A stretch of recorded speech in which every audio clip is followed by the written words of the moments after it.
미국이 발칵 뒤집혔습니다. 세계 최강 미국의 F-16이 마닐라에서 한국산 KF-21 보람의 20대에 밀려났습니다. 사업 규모 4조 6천억 원. 30년 넘게 전 세계에 F-16을 팔아온 미국 국방부의 고위 관료가 거짓, 서류와 엔진 협박까지 동원하고도 두 손을 들었습니다.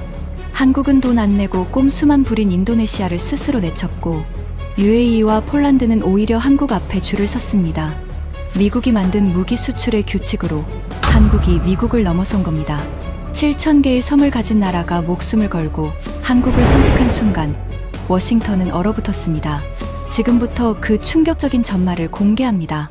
시작하기 전 구독과 좋아요, 그리고 대한민국 파이팅 댓글로 한국을 응원해주세요. 그날 오전 마닐라의 필리핀 공군 사령부 브리핑룸이 발칵 뒤집혔습니다. 정면 스크린에 떠오른 건 제가 32년간 팔아온 전투기가 아니었습니다. 미국산 F-16이 아니었어요. 한국산 KF-21 보람에, 그것도 한두 대가 아니라 20대. 사업 규모 4조 6천억 원. 브리핑룸 앞줄에 앉은 필리핀 장성들의 어깨가 일제히 앞으로 쏠렸습니다. 숫자가 화면에 떴을 때 제 옆에 앉아있던 미국 대사관 무관이 낮게 신음을 흘렸습니다. 커피잔을 든 그의 손끝이 미세하게 떨렸어요. 에어컨 바람이 서늘하게 목덜미를 훑고 지나갔는데 저는 등줄기에 땀이 배는 걸 느꼈습니다. 바로 그 직후였습니다. 필리핀 공군 참모차장 라몬 델가도 중장이 자리에서 일어나 마이크를 잡았습니다. 그가 입을 열자 브리핑룸의 공기가 통째로 얼어붙었어요. 우리는 7,000개가 넘는 섬을 지켜야 하는 나라입니다. 델가도의 목소리는 낮고 단단했습니다. 그가 스크린을 가리켰습니다. 마닐라 하나 지키자고 전투기를 사는 게 아닙니다. 루손에서 팔라완까지, 서필리핀의 분쟁 해역까지 저 넓은 바다를 하루도 빠짐없이 감시할 전투기가 필요합니다. 멀리 날고 오래 떠 있고 위협이 뜨면 즉시 요격할 수 있는 기체 말입니다. 저는 그때까지만 해도 여유가 있었습니다. 속으로 이렇게 생각했죠. 그래서 F-16을 사면 되잖아. 검증됐고 우리 미국이 30년을 밀어준 기체인데. 하지만 진짜 충격은 그 다음이었습니다. 이 영상이 끝나기 전에 여러분은 세계에서 가장 강력한 무기 판매 조직이 어떻게 무너졌는지 보게 될 겁니다. 1초면 누를 수 있는 구독과 좋아요. 지금 한번 눌러주시면 큰 힘이 됩니다. 저는 마이클 렌쇼입니다. 미국 국방부 안보협력국, 그러니까 대외군사 판매를 총괄하는 정부 창구에서 32년을 일했습니다. 쉽게 말해 미국이 동맹국에 무기를 파는 모든 협상의 뒤에 제가 있었어요. 중동에도, 유럽에도, 아시아에도 제 서명 하나에 수십조 원이 오갔습니다. 그런 제가 그날 마닐라에서 처음으로 무릎 아래가 후들거리는 걸 느꼈습니다. 제가 마닐라에 온 건 우기가 막 시작될 무렵이었습니다.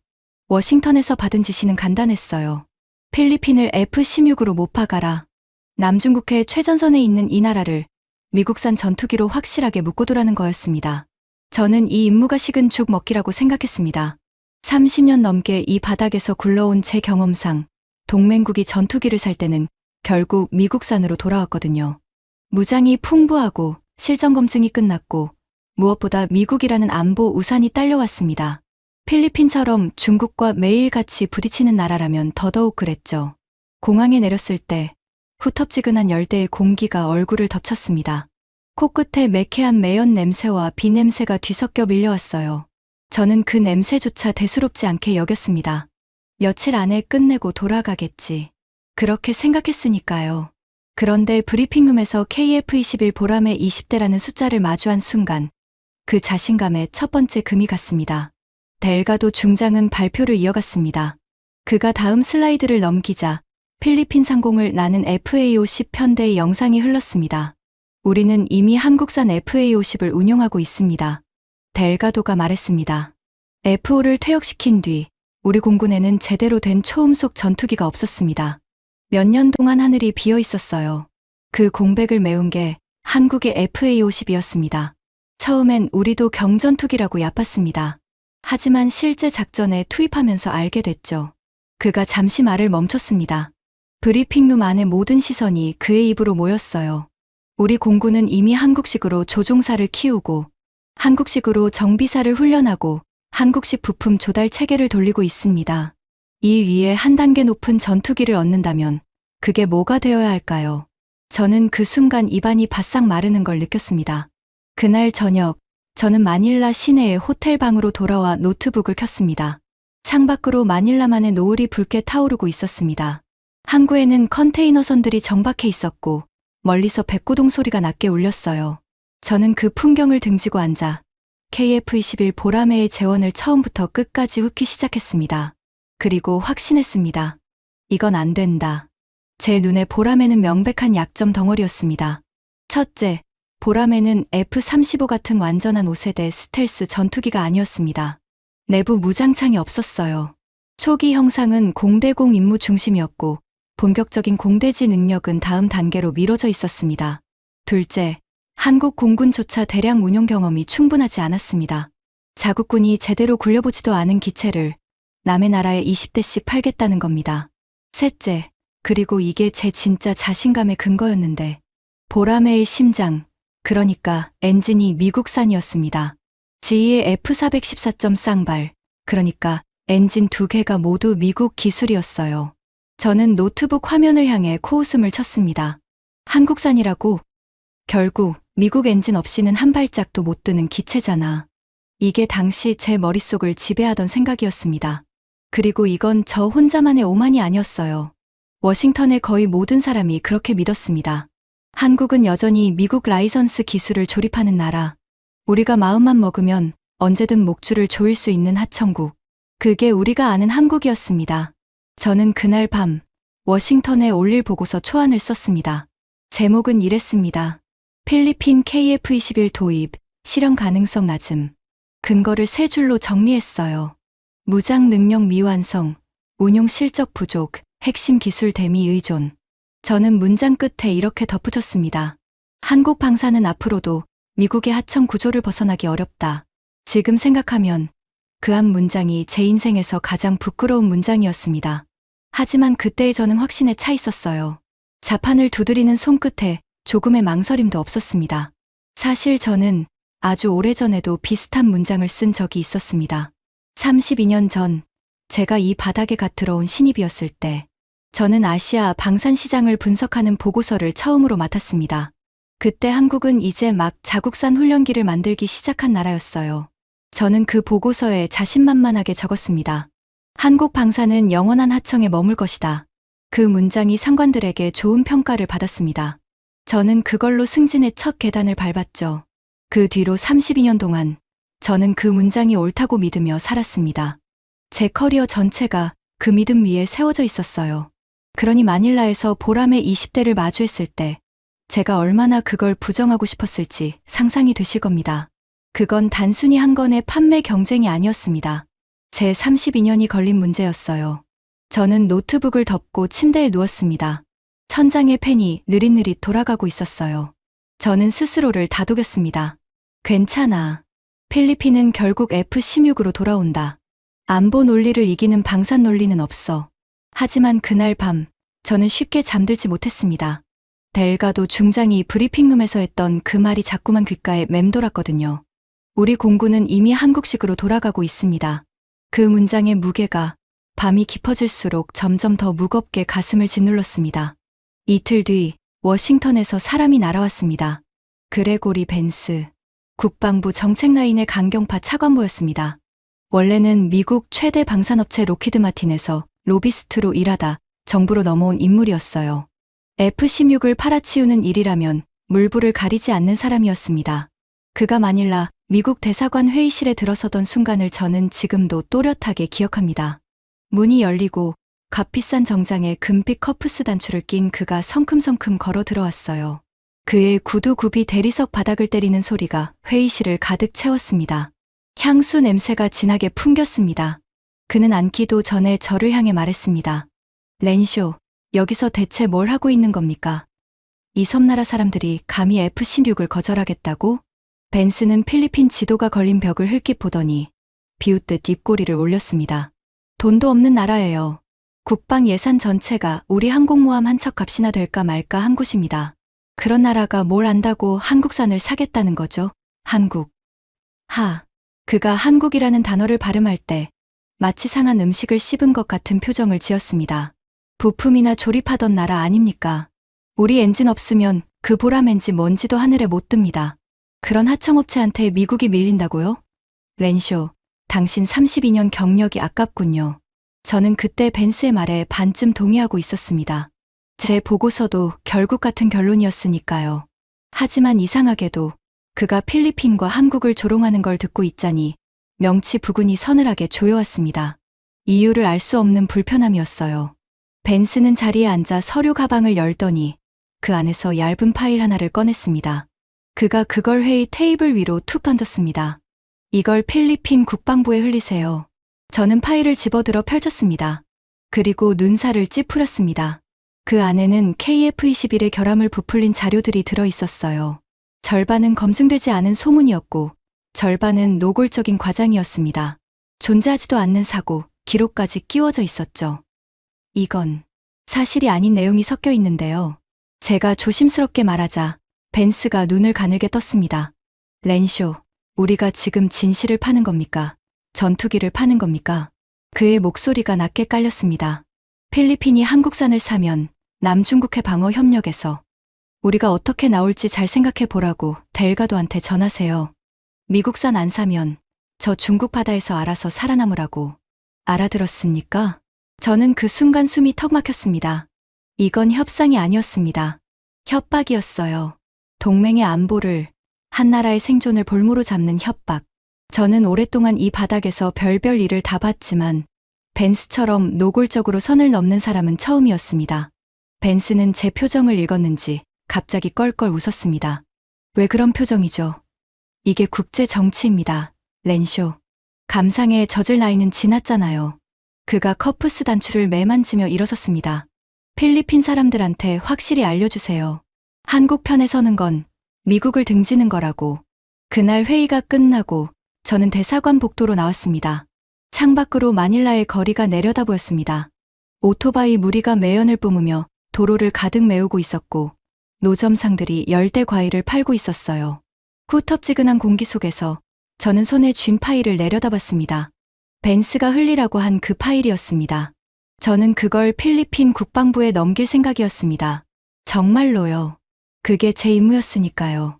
F-16을 파는 것, 필리핀을 미국산으로 묶어두는 것.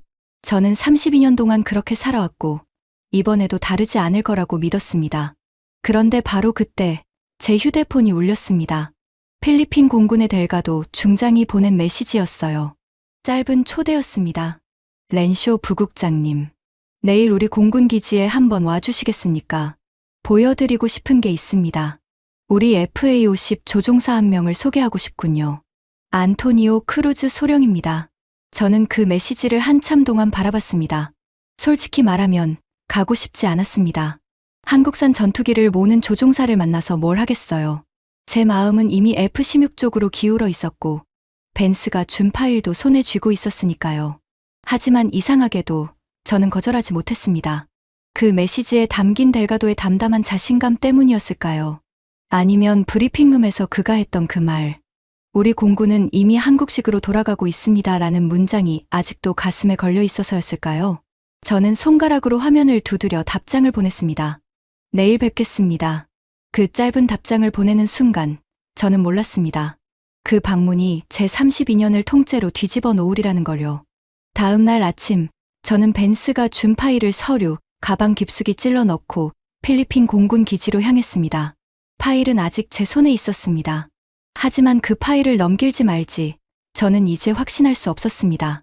그리고 그 기지에서 저는 한 젊은 조종사를 만나게 됩니다. 제 인생에서 가장 오래 기억에 남을 안토니오 크루즈라는 이름의 남자를요. 다음 날 아침 저는 필리핀 공군 기지로 향했습니다. 벤스가 준 파일은 여전히 제 서류 가방 안에 있었습니다. KF-21의 결함을 부풀린 절반은 거짓인 그 자료 말입니다. 그 파일을 델가도 중장에게 넘기기만 하면 제 임무는 절반쯤 끝나는 셈이었어요. 저는 차창 밖으로 스쳐 지나가는 야자수들을 바라보며 오늘 안에 이 일을 매듭짓겠다고 다짐했습니다. 한국산 조종사를 하나 만나본다고 뭐가 달라지겠어. 얼굴이나 비추고 파일을 넘기고 워싱턴으로 돌아가면 그만이지. 그게 그날 아침 제 머릿속을 가득 채운 생각이었습니다. 기지에 도착하자 뜨거운 활주로의 열기가 아지랑이처럼 피어올랐습니다. 제트 연료 냄새가 코를 찔렀어요. 멀리서 엔진 시험 가동음이 낮게 우문거렸고 지열에 달궈진 콘크리트가 신발 밑창을 통해 그대로 전해졌습니다. 저는 손등으로 이마에 땀을 훔치며 경납고 안으로 들어섰습니다. 경납고 안은 바깥보다 서늘했습니다. 천장이 높았고 은빛 FA50 한 대가 정비대 위에 올라가 있었어요. 정비사 몇 명이 기체 아래에서 부품을 점검하고 있었고 공구가 부딪히는 금속음이 규칙적으로 울렸습니다. 그리고 그 옆에 조종복 차림의 젊은 남자가 서 있었습니다. 델가도 중장이 그를 소개했습니다. 안토니오 크루즈 소령입니다. 우리 공군에서 가장 비행 시간이 긴 FA50 조종사죠. 부국장님께 꼭 소개하고 싶었습니다. 크루즈는 30 초반쯤 되어 보였습니다. 볕에 그을린 얼굴에 눈매가 맑고 곧았어요. 그가 제게 손을 내밀었습니다. 악수하는 손에 굳은 살이 거칠게 느껴졌습니다. 조종관을 오래 쥔 사람의 손이었어요. 부국장님, 만나 뵙게 되어 영광입니다. 미국에서 오신 분을, 그것도 이렇게 높은 분을 우리 기지에서 뵐 줄은 몰랐습니다. 저는 형식적으로 인사를 받았습니다. 솔직히 별 기대가 없었어요. 한국산 경전투기를 모는 조종사가 세계 최강 미국의 전투기 판매 총괄인 제게 무슨 대단한 말을 할 수 있겠어요. 저는 속으로 시계를 봤습니다. 30분이면 충분하겠지. 그런데 크루즈가 FA50의 기체를 손바닥으로 쓸어내리며 입을 열었을 때 저는 그 생각이 흔들리기 시작했습니다. 이 기체가 우리 공군을 다시 하늘로 돌려보냈습니다. 크루즈의 목소리에는 묘한 울림이 있었습니다. 자랑도 아니고 과장도 아닌 뭔가 아주 깊은 데서 올라오는 울림이었어요. 부국장님, 혹시 우리 필리핀 공군이 한동안 초음속 전투기가 한 대도 없었다는 사실을 아십니까? 저는 고개를 저었습니다. 사실 알고는 있었지만 그가 어떤 이야기를 할지 궁금했습니다. 저희 아버지도 조종사셨습니다. 크루즈가 말했습니다. 그의 손이 기체 표면에서 잠시 멈췄습니다. F5를 모셨죠. 미국이 만든 그 전투기 말입니다. 아버지는 그 기체를 정말 사랑하셨습니다. 그런데 F5가 낡아서 퇴역하고 나서 우리 공군에는 초음속 전투기가 한 대도 남지 않았습니다. 몇 년 동안 우리 하늘은 텅 비어 있었어요. 그가 잠시 말을 멈췄습니다. 경납고 천장의 팬이 느리게 돌아가는 소리만이 정적을 채웠습니다. 정비사들의 공구 소리마저 어느새 멎어 있었어요. 상상이 되십니까, 부국장님? 전투기가 없는 공군의 조종사라는 게 어떤 건지. 아버지는 매일 아침 기지에 출근하셨지만 정작 몰 전투기가 없었습니다. 남의 나라 비행기가 우리 하늘을 지나가도 올라가서 확인할 기체조차 없었어요. 아버지는 그 시절을 이야기하실 때마다 목이 메셨습니다. 저는 침을 삼켰습니다. 목구멍이 뻐근했어요. 아버지는 하늘을 지킬 전투기가 없는 나라의 조종사로 은퇴하셨습니다. 그게 아버지의 가장 큰 한이셨어요. 돌아가시기 전에 병상에서 제 손을 꼭 잡고 이렇게 말씀하셨습니다. 크루즈의 눈가가 붉어졌습니다. 안토니오, 너는 꼭 우리 하늘을 지키는 조종사가 되어라. 아버지처럼 빈 하늘을 올려다보기만 하는 조종사가 되지 마라. 그런데 정작 그때도 우리에게는 지킬 전투기가 없었습니다. 저는 아버지의 유언을 지킬 방법이 없었어요. 경납고 안에 무거운 침묵이 흘렀습니다. 저는 뭐라고 말해야 할지 몰라 그저 그의 얼굴을 바라볼 수밖에 없었습니다. 그 공백을 메운 게 바로 이 FA50이었습니다. 크루즈의 손이 다시 기체 위에서 움직였습니다. 이번엔 어루만지듯이 아주 조심스럽게. 한국이 만든 이 기체가 우리 기지에 처음 들어왔을 때 저는 이 안에 올라타서 한참을 앉아 있었습니다. 시동을 걸지도 않고요. 그냥 다시 전투기를 가진 조종사가 됐다는 사실이 믿기지 않아서요. 아버지 생각이 나서 저는 조종석 안에서 혼자 울었습니다. 저는 그 순간 벤스가 회의실에서 했던 말이 떠올랐습니다. 돈도 없는 섬나라, 부품이나 조립하던 나라, 그 조롱들이 얼마나 천박하게 느껴졌는지 모릅니다. 제 앞에 서 있는 이 젊은 조종사에게 전투기는 돈의 문제가 아니었습니다. 아버지의 유언이었고 나라의 자존심이었고 텅 빈 하늘을 다시 채우는 일이었어요. 우리는 이 기체로 다시 초음속 비행을 배웠습니다. 크루즈가 말을 이었습니다. 목소리가 조금씩 힘을 되찾았어요. 다시 편대를 짜고 다시 요격 훈련을 했습니다. 처음엔 다들 그랬죠. 경전투기 따위가 뭘 하겠어. 우리 조종사들 사이에서도 반신반의하는 분위기가 있었습니다. 하지만 이 기체는 우리 공군의 기초 체력을 통째로 다시 세웠습니다. 조종사 양성 체계, 정비 체계, 부품 조달, 지상 장비 운용, 전술 훈련까지 전부 다시 살아났어요. 저는 이 기체 안에서 아버지가 그토록 원하셨던 조종사가 됐습니다. 저는 아무 말도 하지 못했습니다. 소령. 한참 만에 제가 조심스럽게 물었습니다. 그런데 왜 KF-21입니까? F-16도 있고 스웨덴 그리펜도 있는데. 솔직히 F-16은 검증된 기체입니다. 미국이 30년을 밀어준 물건이에요. 무장도 훨씬 풍부하고요. 크루즈가 저를 똑바로 바라봤습니다. 그의 눈빛에는 조금의 흔들림도 없었어요. 부국장님, 우리는 이미 한국식으로 하늘을 나는 법을 배웠습니다. 조종사도, 정비사도, 관제도 전부 한국식 체계 위에서 돌아가고 있어요.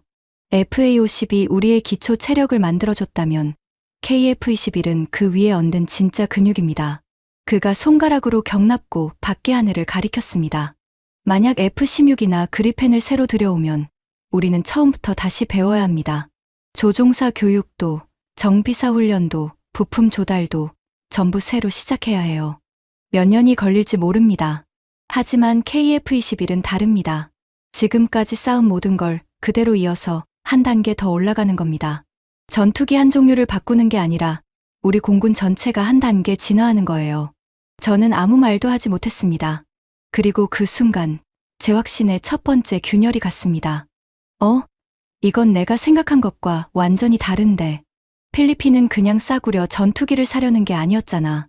30분이면 충분할 거라던 제 계산은 이미 무너진 뒤였습니다. 저는 그 경납고에서 2시간을 머물렀습니다. 크루즈는 저를 경납고 뒤편의 브리핑 룸으로 안내했습니다. 작은 방이었습니다. 벽에는 필리핀 전도가 걸려 있었어요. 7,000개가 넘는 섬들이 파란 바다 위에 흩뿌려져 있었습니다. 저는 그 지도를 보며 새삼 이 나라의 지형이 얼마나 특이한지를 실감했습니다. 육지보다 바다가 압도적으로 많은 나라.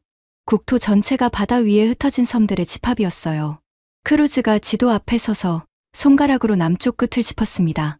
부국장님, 여기가 팔라완입니다. 서필리핀의 분쟁 해역에 가장 가까운 곳이죠. 그리고 여기가 우리 기지고요.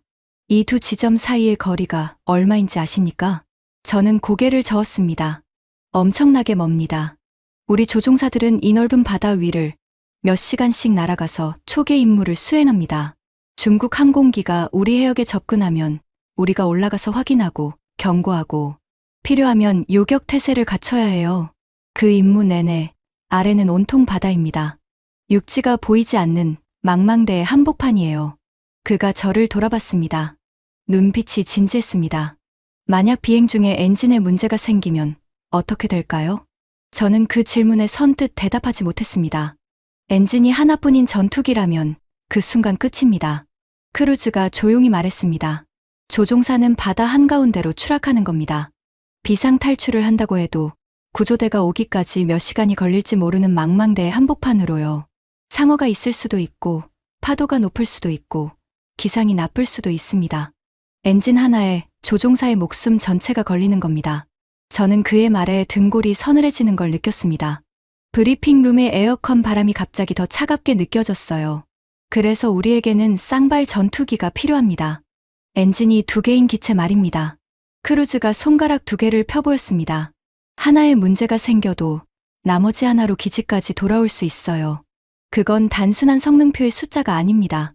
조종사의 생존이고 값비싼 기체를 회수할 수 있느냐 없느냐의 문제이며 작전을 계속 이어갈 수 있느냐의 문제입니다. 바다 위를 오래 나는 나라일수록 쌍발 전투기에 목숨을 겁니다. 그가 잠시 말을 멈췄습니다. 그리고 목소리를 낮췄습니다.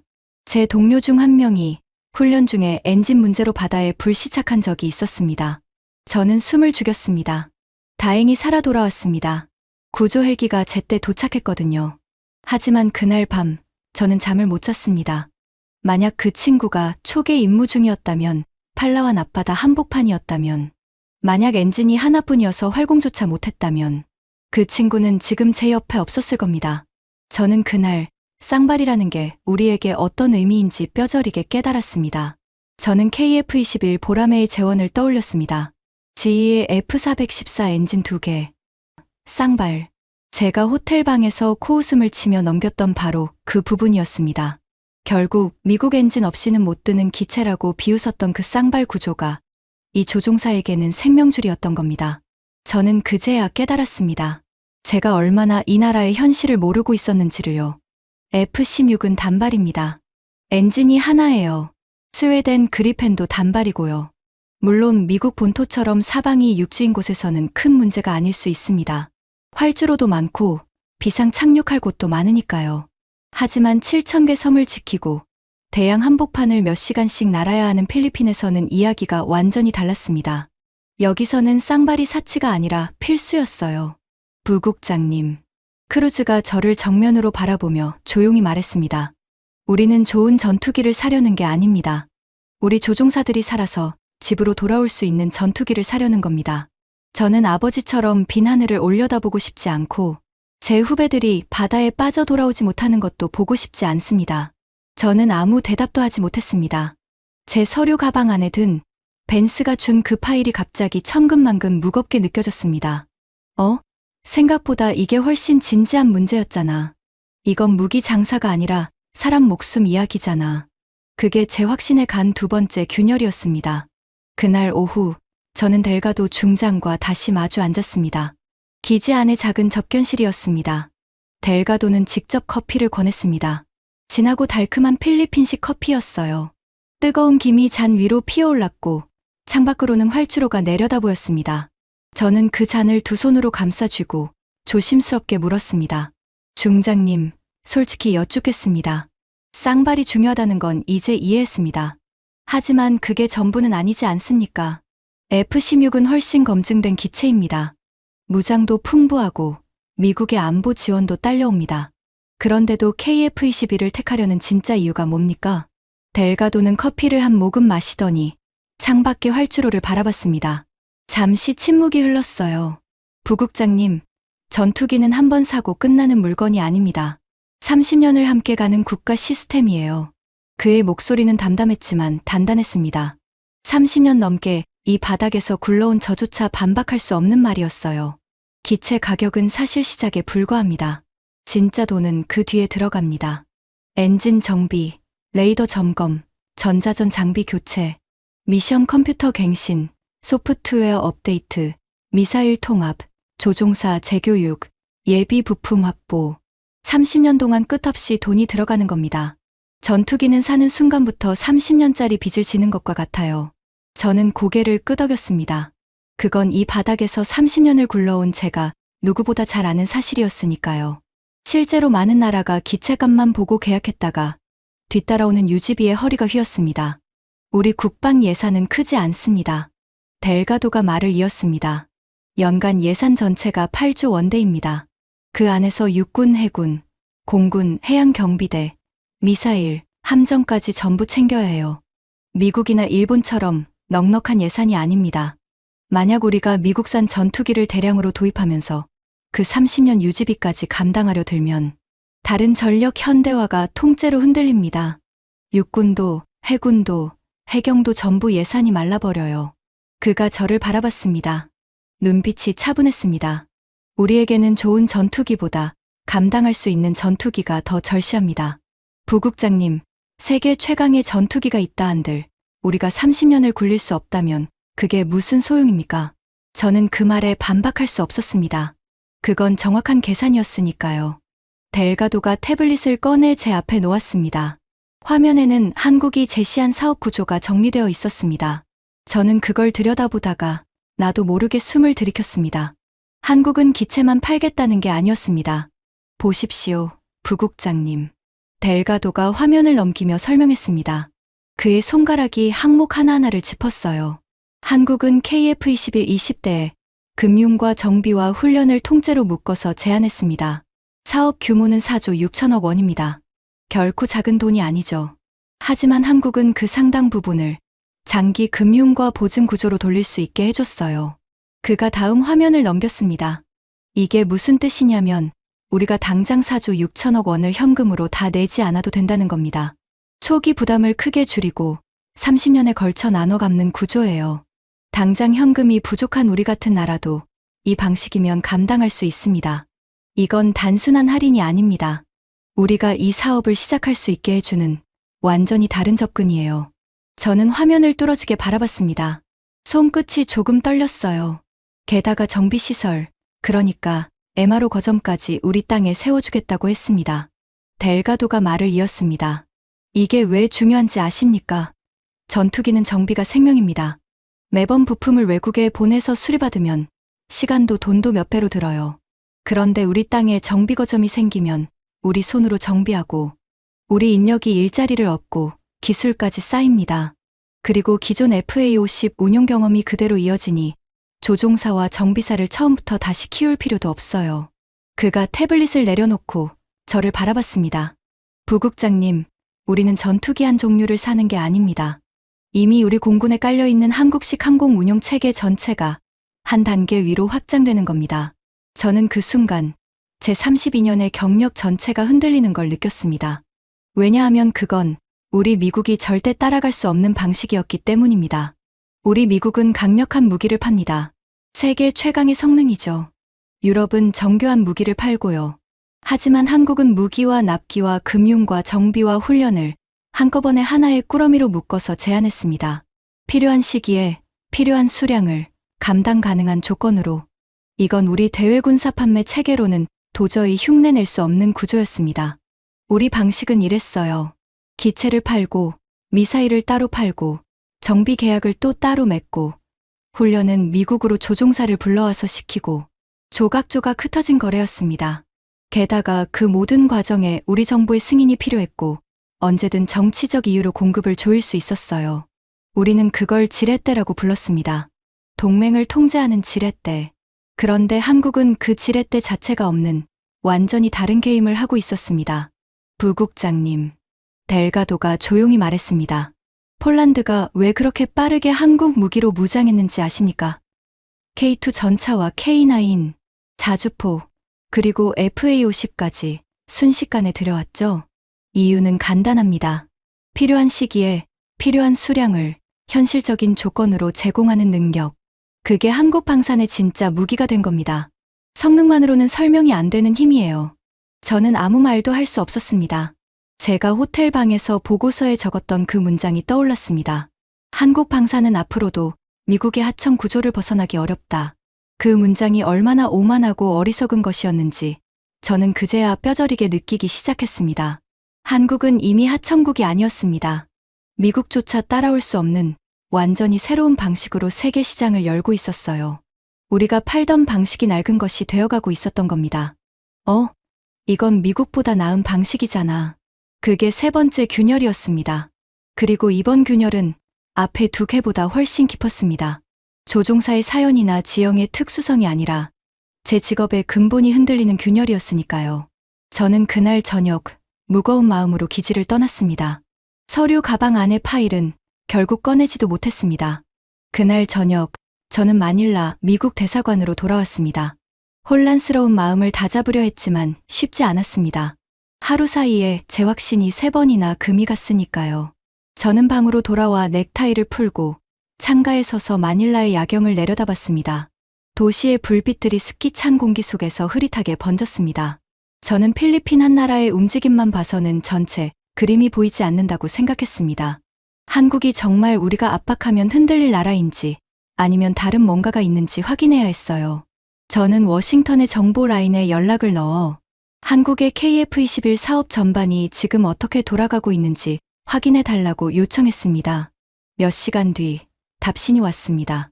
그리고 저는 그 내용을 읽으며 몇 번이나 눈을 의심했습니다. 한국의 KF-21 개발에는 원래 인도네시아가 파트너로 참여하고 있었습니다. 개발비의 일정 지분을 부담하기로 하고 공동 개발국으로 이름을 올렸던 겁니다. 당초 인도네시아는 50대를 도입하겠다고 약속했었죠. 그 자체로는 한국과 인도네시아 사이의 방산 협력이 새롭게 시작되는 것처럼 보였습니다. 그런데 인도네시아는 그 분담금을 무려 6년이 넘도록 제대로 내지 않고 있었습니다. 저는 그 대목에서 잠시 멈췄습니다. 다시 읽어봐도 마찬가지였어요. 6년입니다. 공동 개발 파트너라면서 6년 동안 약속한 돈을 내지 않은 겁니다. 돈은 안 내면서 요구는 끝이 없었어요. 기술 이전 범위를 넓혀달라. 시제 기술을 넘겨달라. 조건을 자꾸 새로 붙였습니다. 우리는 공동개발 파트너이니 필요한 기술을 전부 넘겨달라고 주장하기도 했죠. 하지만 한국의 개발지는 미국이 정한 라이선스 규정에 묶여 마음대로 넘길 수 없는 부분이 있었습니다. 그런데도 인도네시아는 막무가내였어요. 심지어 인도네시아는 한쪽으로는 프랑스 라팔 전투기 구매 협상을 벌이고 다른 쪽으로는 튀르키예의 차세대 전투기 사업에도 관심을 보였습니다. 양다리, 아니 세 다리를 걸치고 있었던 겁니다. 한국과 공동 개발을 한다면서 동시에 다른 나라 전투기를 사겠다고 기웃거린 거예요. 가장 결정적인 대목은 그 다음이었습니다. 한국이 시제기 초기 시험에서 항전 장비 성능 문제를 만났을 때 한국 개발진은 단기간에 소프트웨어를 뜯어 고쳐 문제를 해결했습니다. 상당한 전문 인력이 투입된 어려운 작업이었어요. 원래대로라면 공동개발 파트너인 인도네시아도 엔지니어를 보내 함께 해결해야 했습니다. 그런데 인도네시아의 파견 인력은 오지 않았습니다. 결국 한국이 추가 비용과 인력을 전부 떠안았습니다. 돈도 제대로 안 내는 파트너가 정작 일할 때는 사람도 안 보낸 겁니다. 그러면서 기술은 다 달라고 요구했고요. 저는 그 대목을 읽으며 나도 모르게 헛웃음이 나왔습니다. 돈도 안 내고 사람도 안 보내고 요구만 하는 파트너라니. 게다가 뒤로는 다른 나라 전투기를 알아보고 그건 파트너가 아니라 그냥 남의 성과에 무임승차하려는 얌체였습니다. 그런데 진짜 충격은 그 다음이었습니다. 한국이 그런 인도네시아를 향해 더 이상 매달리지 않기로 했다는 겁니다. 보고서에는 이렇게 적혀 있었습니다. 한국이 새로운 파트너로 UAE, 그러니까 아랍에미리트를 주목하고 있다는 것. 그리고 얼마 전 UAE 공군의 핵심 인사가 한국을 방문해 KF-21 시제기에 직접 탑승했다는 것. 저는 그 문장에서 손이 멈췄습니다. 시제기에 직접 탑승했다. 저는 이 바닥에서 30년을 굴렀기 때문에 그게 무슨 의미인지 정확히 알았습니다. 그건 단순히 공군 기지를 둘러보는 의례적인 행사가 아니었습니다. 실제 운용 의향을 저울질하고 시험 데이터를 직접 확인하고 이 기체가 진짜 물건인지 제 몸으로 판단하겠다는 뜻이었어요. 한정된 시제기 자원을 아무에게나 태워주지 않습니다. UAE는 중동에서 가장 적극적으로 군을 현대화하는 나라 중 하나입니다. 재정력은 인도네시아와 비교조차 되지 않았어요. 이미 한국에 무기를 도입해본 경험도 있었고 드론과 미사일 방어 체계 등 여러 분야에 막대한 투자를 해온 나라입니다. 그런 UAE의 관심 규모가 무려 60대에 이른다는 관측까지 나오고 있었습니다. 인도네시아가 약속했던 50대보다도 많은 숫자였어요. 그것도 6년씩 돈을 미루는 인도네시아와 달리 언제든 대규모 계약을 결정할 수 있는 탄탄한 재정력을 가진 나라가 말입니다. 저는 의자에 등을 기댔습니다. 심장이 쿵 내려앉았어요. 제가 알던 상식이 완전히 뒤집히는 순간이었습니다. 저는 여태껏 이렇게 생각했습니다. 한국은 필사적이다. 어떻게든 전투기를 팔아야 하는 절박한 나라다. 개발비도 부족하고 수출 실적도 아쉬우니 우리가 조금만 압박하면 흔들릴 거다. 그래서 벤스가 준 파일도 그 협박도 통할 거라고 믿었어요. 그런데 아니었습니다. 한국은 절박하지 않았습니다. 오히려 파트너를 골라내고 있었어요. 6년간 돈을 안 내고 꼼수만 부린 인도네시아를 냉정하게 밀어내고 재정력이 탄탄한 UAE로 갈아타고 있었습니다. 필리핀은 필리핀대로, 폴란드는 폴란드대로, 말레이시아까지 관심을 보이며 줄을 서고 있었습니다. 한국이 우리 눈치를 보는 게 아니라 우리가 한국의 선택을 지켜보는 입장이었잖아. 한국은 이미 파트너를 고르는 나라가 되어 있었어. 그게 중반전이었습니다. 제 확신이 가장 크게 부서진 순간이었어요. 앞에 세 균열이 금이었다면 이건 벽 전체가 무너지는 소리였습니다. 저는 그날 밤 서류 가방에서 벤스가 준 파일을 꺼냈습니다. KF-21의 결함을 부풀린 절반은 거짓인 그 파일을요. 저는 한참 동안 그걸 내려다봤습니다. 종이 위에 거짓 문장들이 형광등 불빛 아래에서 유난히 초라해 보였습니다. 이걸 델가도에게 넘긴다고 해서 뭐가 달라질까요? 필리핀은 이미 한국식 체계 안에 깊숙이 들어와 있었습니다. 쌍발의 안정감을 알았고 30년 패키지의 가치를 알았고 조종사들은 아버지의 유언을 이 기체에 걸고 있었습니다. 그리고 한국은 우리가 압박한다고 흔들릴 나라가 아니라 오히려 파트너를 골라내는 나라였습니다. 그런 판에 거짓 파일 하나 흘린다고 뭐가 달라지겠어요. 오히려 미국이 얼마나 다급하고 치졸한지만 드러날 뿐이었습니다. 저는 파일을 다시 가방에 넣었습니다. 넘기지 못했습니다. 그날 저는 32년 만에 처음으로 제 임무를 수행하지 못했습니다. 그리고 이상하게도 그 사실이 저를 부끄럽게 만들지 않았습니다. 오히려 조금은 홀가분했어요. 이틀 뒤 벤스가 저를 대사관 회의실로 불렀습니다. 그는 제가 파일을 넘기지 않았다는 걸 이미 알고 있었습니다. 정보망이 있었겠죠. 회의실에 들어서니 그의 얼굴은 붉게 상기되어 있었습니다.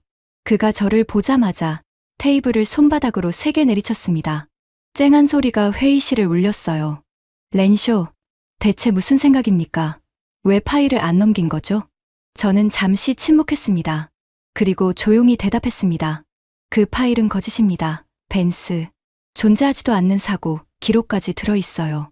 그리고 거짓으로는 이 협상을 못 이깁니다. 필리핀은 이미 다 알고 있어요. 벤스의 눈이 번뜩였습니다. 그가 저를 향해 몸을 기울였습니다. 이깁니다. 방법이 없으면 만들면 돼요. 렌쇼, 당신 지금 저 섬나라 사람들한테 홀린 겁니까? 필리핀 국방부에 다시 압박을 넣으세요. 미국산 안 사면 남중국해에서 어떻게 될지 똑똑히 알려주라고요. 그가 자리에서 일어나 저를 향해 손가락을 겨눴습니다. 저 섬나라 사람들은 결국 우리한테 매달릴 수밖에 없어요.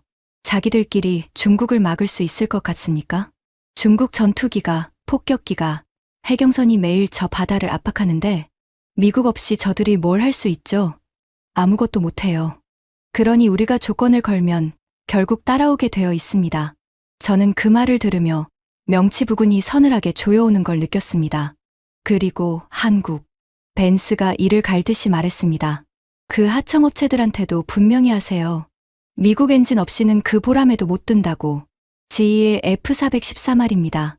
우리가 엔진 수출 승인만 틀어막으면 그 사업 전체가 하루아침에 멈춥니다. 20대고 60대고 엔진이 없으면 다 고철이에요. 한국이 아무리 잘난 척해봐야 결국 우리 손바닥 아니라고요. 알아들었어요? 저는 그 말을 들으며 이번엔 명치의 서늘함이 다른 것으로 바뀌는 걸 느꼈습니다. 분노였어요. 한 나라의 생존을 볼모로 잡고 조종사들의 목숨이 걸린 선택을 돈과 권력으로 짓밟으려는, 엔진 하나를 무기 삼아 동맹의 미래를 인질로 잡으려는, 저는 벤스의 얼굴에서 지난 32년간 제가 알고 있던 미국 방산의 가장 추악한 얼굴을 봤습니다. 그리고 소름 끼치게도 그건 아주 오랫동안 저 자신의 얼굴이기도 했다는 걸 깨달았습니다. 벤스는 제 표정을 읽었는지 갑자기 목소리를 낮췄습니다. 렌쇼, 당신 32년 경력 마지막을 이렇게 망칠 겁니까? 워싱턴이 지켜보고 있어요.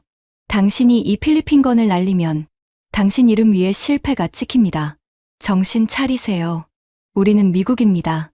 세계 최강의 나라라고요. 바로 그때 회의실 문이 열렸습니다. 델가도 중장이었습니다. 그가 예고 없이 대사관을 찾아온 겁니다. 벤스가 당황해서 표정을 수습하려 했지만 이미 늦었어요. 델가도의 표정을 보니 방금 벤스가 한 말을 문 밖에서 들은 게 분명했습니다. 특히 엔진 수출 승인을 틀어막겠다는 그 협박까지도요.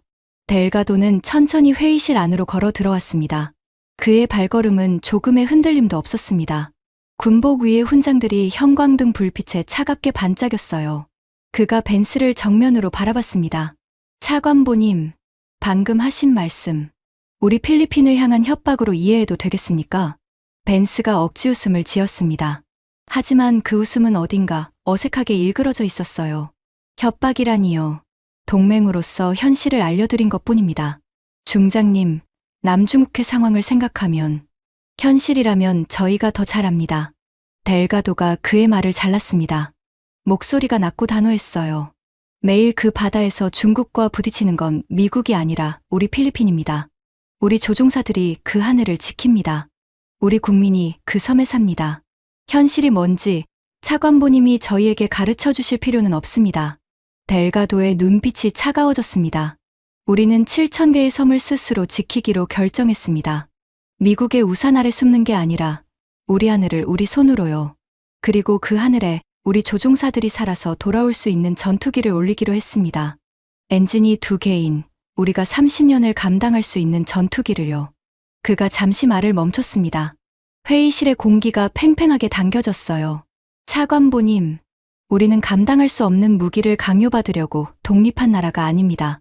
그리고 거짓 자료로 우리를 흔들려는 시도가 있었다는 것도 저는 이미 알고 있습니다. 벤스의 얼굴이 하얗게 질렸습니다. 그가 저를 획 돌아봤어요.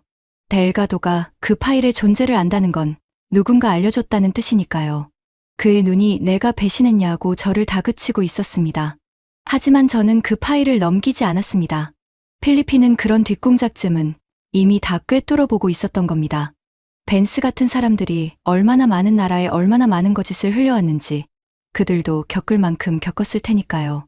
우리가 그들을 얕본 만큼 그들은 우리를 정확히 알고 있었습니다. 델가도가 저를 향해 고개를 돌렸습니다. 그리고 뜻밖에도 그의 표정이 조금 부드러워졌습니다. 렌쇼 부국장님, 어제 크루즈 소령이 그러더군요. 부국장님이 우리 이야기를 진심으로 들어주셨다고요. 경납고에서 2시간을 계셨다면서요. 그 파일을 끝내 넘기지 않으신 것도 저는 알고 있습니다. 저는 그 말에 가슴이 뜨거워지는 걸 느꼈습니다. 목이 메었어요. 델가도는 다시 벤스를 향해 돌아섰습니다. 그리고 마지막으로 조용하지만 단호하게 선언했습니다. 우리의 결정은 이미 섰습니다. 필리핀 공군은 KF-21 보람의 20대로 갑니다. 그 결정은 어떤 압박으로도, 어떤 거짓으로도, 어떤 엔진 협박으로도 바뀌지 않습니다. 회의실에 무거운 침묵이 내려앉았습니다. 벤스는 아무 말도 하지 못했습니다. 그의 손이 부들부들 떨리고 있었어요. 언제나 여유롭던 그 얼굴에 처음으로 당황과 두려움이 스쳤습니다. 그가 뭔가 말하려고 입을 열었지만 목소리가 나오지 않았습니다. 그리고 저는 그 순간 32년 만에 처음으로 이상한 감정을 느꼈습니다. 제가 팔아야 할 F-16이 밀려나는 그 순간에, 세계 최강 미국의 전투기가 한국산에 밀려나는 그 순간에 저는 왜인지 가슴 한구석이 후련해지는 걸 느꼈던 겁니다. 오른편이 이기는 걸 오랜만에 보는 기분이었어요. 하지만 이건 아직 끝이 아니었습니다. 벤스는 순순히 물러날 사람이 아니었어요. 그는 이미 다음 수를 준비하고 있었고 그건 지금까지와는 비교도 안 될 만큼 추악한 것이었습니다. 그리고 저는 제 인생을 통째로 뒤집을 마지막 선택을 앞두고 있었습니다. 벤스가 회의실을 나가며 저를 향해 나지막이 내뱉은 한마디가 아직도 귓가에 선합니다. 렌쇼, 당신 이걸로 끝이야. 내가 워싱턴에서 당신을 가만두지 않을 거요. 그리고 이 계약도 아직 끝난 게 아닙니다. 그가 문을 쾅 닫고 나갔습니다. 저는 그 자리에 한참을 서 있었습니다. 창밖으로 마닐라의 하늘이 붉게 물들고 있었어요. 그 하늘 어딘가를 크루즈 소령 같은 조종사들이 날고 있을 거라고 생각하니 이상하게 마음이 뜨거워졌습니다. 저는 그날 밤 결심했습니다. 벤스의 다음 수가 무엇이든 저는 더 이상 그 편에 서지 않겠다고요. 계약 확정을 공식 발표하는 날이었습니다. 마닐라의 한 대형 컨벤션 홀에 필리핀과 한국의 관계자들이 모였습니다. 취재진의 카메라가 줄지어 늘어섰고 조명이 눈부시게 쏟아졌어요. 단상 뒤편의 거대한 스크린에는 필리핀 국기와 한국 국기가 나란히 걸려 있었습니다. 그리고 그 사이에 KF-21 보라매의 실루엣이 떠 있었어요. 저는 미국 측 참관인 자격으로 뒷줄에 앉아 있었습니다. 솔직히 말하면 저는 그 자리에 앉아 있는 것만으로도 마음이 복잡했습니다. 제가 팔아야 할 F-16이 밀려나는 순간을 이렇게 직접 지켜보게 될 줄은 몰랐으니까요. 하지만 이상하게도 저는 도망치고 싶지 않았습니다. 끝까지 지켜봐야 한다고 생각했어요. 한국 측 대표로 KAI 수출본부의 강태윤 상무와 공군의 서정민 준장이 참석했습니다. 강 상무는 조용하고 차분한 사람이었어요. 화려한 언변으로 상대를 압도하는 타입이 아니라 필요한 것을 정확히 짚어 조용히 밀어붙이는 협상가였습니다. 저는 며칠 전 이 사람이 어떻게 이 판을 짰는지 지켜보며 감탄했었죠. 발표가 막 시작되려던 순간이었습니다. 홀 뒤편의 문이 벌컥 열렸습니다. 그레고리 벤스가 성큼성큼 걸어 들어왔어요. 그의 얼굴은 붉게 상기되어 있었고 손에는 서류 뭉치가 들려 있었습니다. 그가 단상을 향해 곧장 걸어가더니 마이크를 낚아챘습니다. 잠깐만요. 이 계약을 발표하기 전에 여러분이 알아야 할 사실이 있습니다. 홀 안이 술렁였습니다. 카메라들이 일제히 벤스를 향했어요. 벤스가 손에 든 서류를 흔들었습니다. KF-21 보라매에는 심각한 결함이 있습니다. 무장 능력이 미완성이고 대량 운용 실적도 없어요. 그리고 무엇보다 이 기체의 엔진은 미국산입니다. GE의 F414점, 미국이 엔진 수출 승인을 내주지 않으면 이 전투기는 한 대도 뜰 수 없습니다. 그가 델가도 중장을 노려봤습니다. 중장님, 다시 한번 생각하세요. 미국이 마음만 먹으면 이 계약은 하루아침에 고철 더미가 됩니다. 그런 위험한 도박을 정말 하시겠습니까? 호란의 무거운 침묵이 흘렀습니다. 그건 명백한 협박이었어요.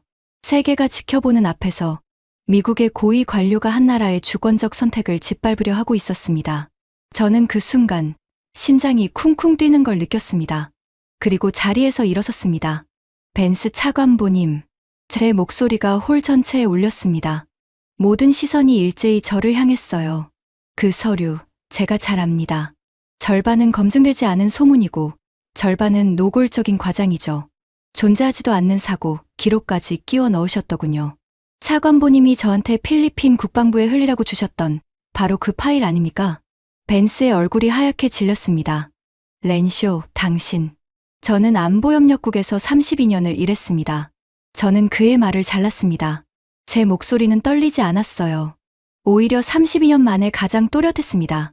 그 32년 동안 저는 미국이 파는 무기가 세계 최고라고 믿었습니다. 그리고 동맹이라면 당연히 미국산을 사야 한다고 믿었어요. 하지만 차관보님, 저는 이번에 마닐라에서 다른 걸 봤습니다.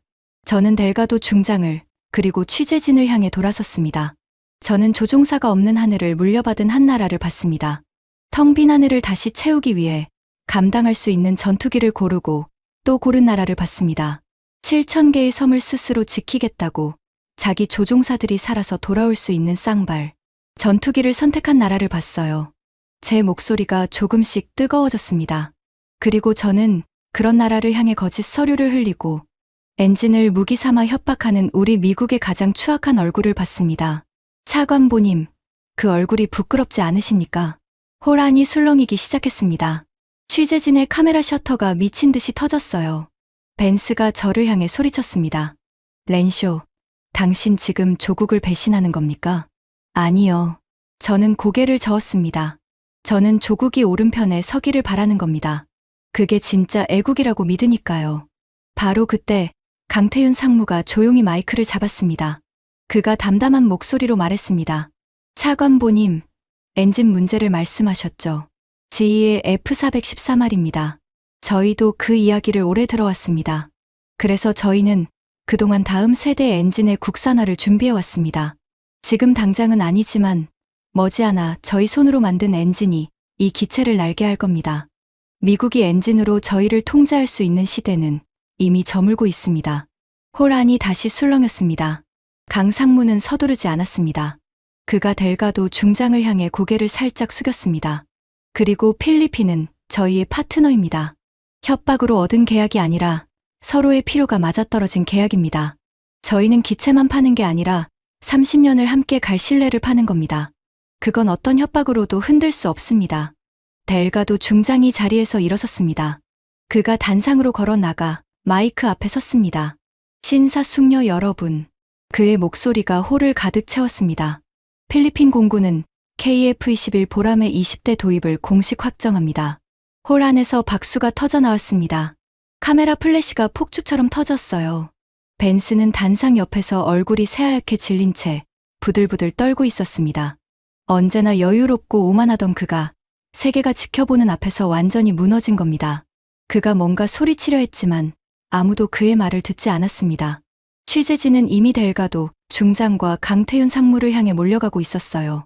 벤스는 그 소란 속에서 홀로 서 있었습니다.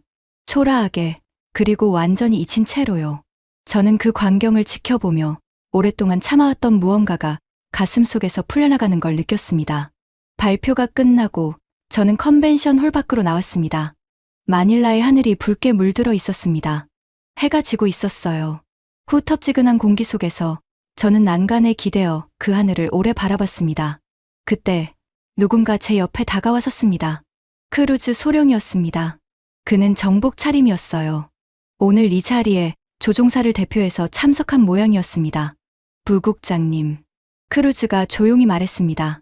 아까 안에서 하신 말씀 잘 들었습니다. 쉽지 않으셨을 텐데요. 저는 쓴웃음을 지었습니다. 쉽지 않았습니다. 32년을 믿어온 걸 뒤집는 일이었으니까요.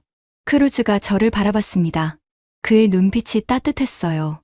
부국장님, 저희 아버지 이야기 기억하십니까? 텅 빈 하늘을 올려다보기만 하셨던 조종사요.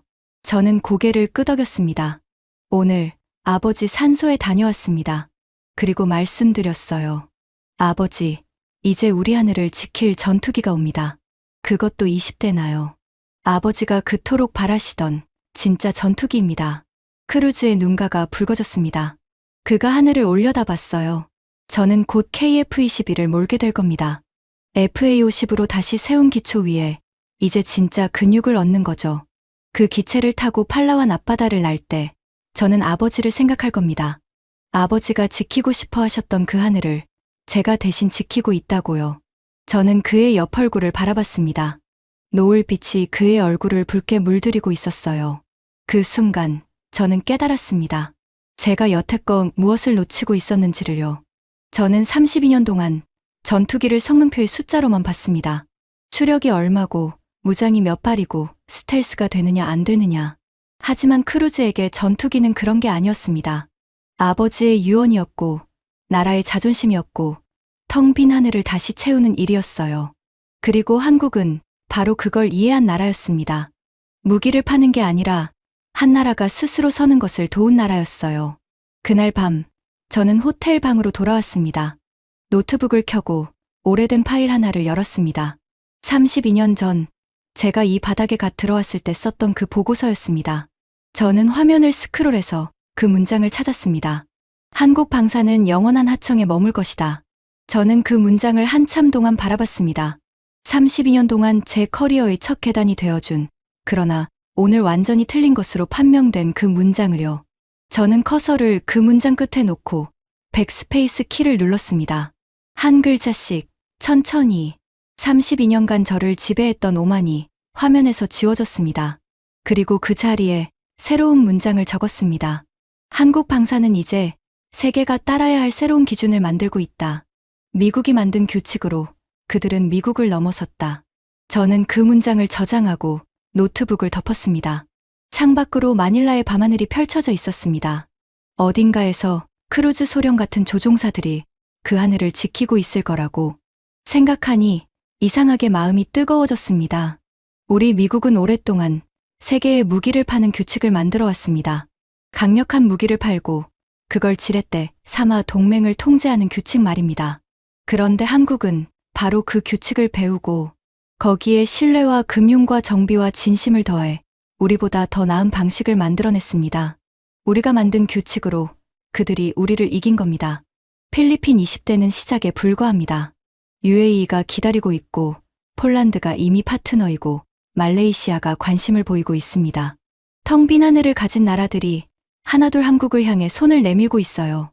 저는 그날 밤 오랫동안 잊고 있던 무언가를 되찾은 기분이었습니다. 세상에는 돈이나 힘으로 살 수 없는 것이 있습니다. 텅 빈 하늘을 다시 채우려는 한 나라의 간절함, 조종사가 살아서 집으로 돌아오기를 바라는 마음, 그리고 그 마음을 진심으로 이해하고 함께 가려는 파트너. 한국은 그걸 아는 나라였고 그래서 이긴 겁니다. 저는 마이클 렌쇼입니다. 미국 국방부에서 32년간 F-16을 팔아온 사람이었습니다. 그리고 저는 이제 제가 32년간 틀렸다는 걸 인정합니다. 한국은 하청국이 아니었습니다. 한국은 새로운 기준이었습니다. 지금까지 텅 빈 하늘을 스스로의 힘으로 다시 채워온 대한민국의 이야기였습니다. 세계 최강이라던 미국조차 두 손을 들게 만든 우리 방산의 저력 어떻게 보셨습니까? 한때 남의 나라 무기를 수입하던 우리가 이제는 세계가 줄을 서서 찾는 나라가 되었습니다. 이 자랑스러운 이야기가 가슴에 남으셨다면 널리 공유해주세요. 우리의 저력을 더 많은 분들이 함께 느낄 수 있도록 말입니다. 구독과 좋아요는 이런 이야기를 계속 전해드리는데 큰 힘이 됩니다. 지금까지 감동 새벽이었습니다. 감사합니다.